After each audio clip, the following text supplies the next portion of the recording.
Everyone, this is Neon Cock of the Slants HQ, here to show you Slants Imaginative Multiverse, or Sim History, Season 1, Episode 1, starting with Season 1, Episode 1 of Slants.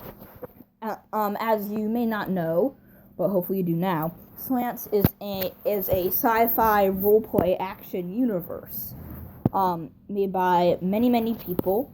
You can see a few of the names of those people. Under characters. There's me, Callum Stormleaf, Snoop Dogg, Skullkraken 303, The Wither 11235, Kaiju Kid, Spartan J, who may be changing to Cloak Ranger, Oof and more Oof, and more. Okay, so anyway, back to this. One character that you probably know if you're a hardcore Slant fan like I am, because I am one of the creators, but you know what I mean. Yeah, anyway, if you're a hardcore Slant fan, you probably know that Captain Slant is a magic toad. He is a magic toad, former captain of the Slants. He recently resigned and gave his position to his second cousin, Remus von Feltz. Yeah, so Michael Slant, at first, he wasn't even a frog. Season 1, Captain Slant was not a frog. At least I don't remember him being. He was this man with a cloak and a top hat. You could never see his face. So he could have been a frog. But he was most likely a human or something like that. Of course, then he evolved over the years, but we'll talk about different changes and evolutions to his character. Oh, also, Captain Slant talked like this, in a really deep voice, and opposed to his current voice. So, yeah. And anyway, now let's talk about Slug. So, Slug, I'm not sure everything about Slug and the beginnings of Slug. I'll have to ask Kaiju Kid again sometime. But I don't think Slug had a name in the early seasons, but there was one of Kaiju Kid's characters. I'm pretty sure it was Slug or some variant of Slug in those seasons. Now, let's talk about Snake Boy. Snake Boy, probably you know now, has no bit of human DNA in him. His name, Jakar Jake Slitherville, has been around for probably about a while. The Jakar part was very recent, though. Yeah, anyway, so, Snake Boy, he was literally a snake boy. He was part human, part snake. He was literally that.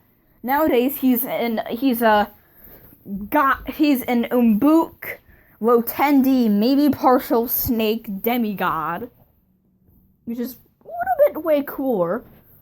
But he still retains the name Snake Boy just because it's a classic character name, and no one would dare ever give that up. He used to wield this hammer in Season 1, and in the final battle, he got knocked out, but he lived. Then there's, I'm just going to talk about the character William Tiggerson, aka Tiger, a little bit now. I don't know if he came into the game Season 1 or 2, he came in probably whenever The Wither 11235 came in. Of course, I can't remember. That was like 7 years ago. But, so, anyway. The Wither 11235 created Tiger as this tiger-ish, this, tiger humanoid being. Literally. And unlike Snake Boy, Tiger has meaning to his name. Tiger, aka William Tiggerson, he is part tiger as far as I know. And, let's see. Next we have Oof and more Oof.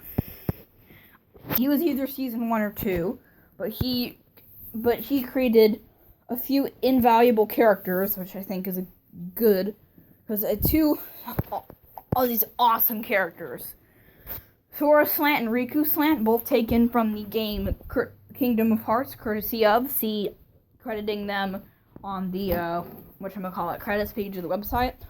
Anyway, so in this game, Sora, Slant, Riku, Slant, they're just like they were in the Kingdom Hearts game. They are Keyblade wielders. But in Slants, they're actually the sons of Captain. They're actually Captain Slant's two eldest sons. I think Riku being the eldest, and Sora being the second eldest. But Captain Slant has a lot of sons, like Cameron Manuel, Simon, and then there's Eve Slant, which is his daughter, and she's the mother of James Slant. Okay, anyway. Sora and Riku, I can't remember them changing that much, probably because since they were taken from a video game, characters who are taken from video games usually don't change outside of video games. I can't quite remember. I'll have to get a hold of Oof More Oof, asking about that. But anyway, you've got there was a few other characters very valuable in season 1, like Zan the robot. Fortunately, Zan the robot's creator has not edited the website, but when he does, be sure that you will see the Zan page.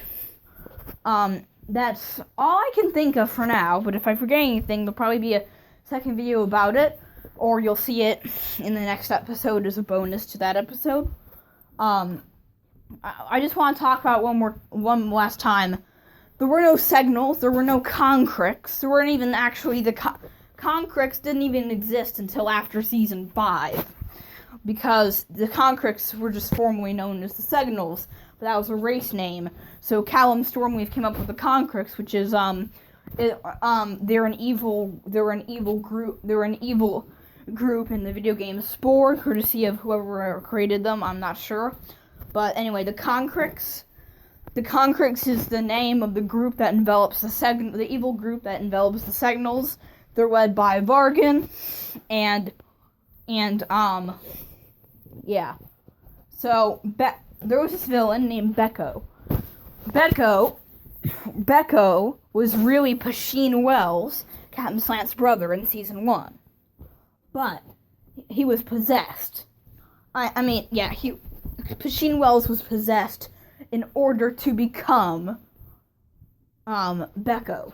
You see, there's this thing called the Signal Mud. Of course, it wasn't named the Signal Mud after it wasn't named the Signal Mud until after season 1, because of course season 1 had no signals.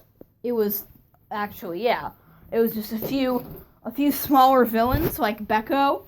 Anyway, when the Slants defeated Becco and the Signal Mud depossessed Pasheen. He was free, and it kind of remained a constant threat until it separated into Queen Dias and Booger in season 5.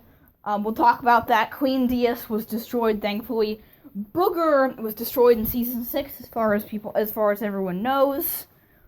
But no Slant character is truly dead until their creator really doesn't want them in the game anymore, whether hero or villain.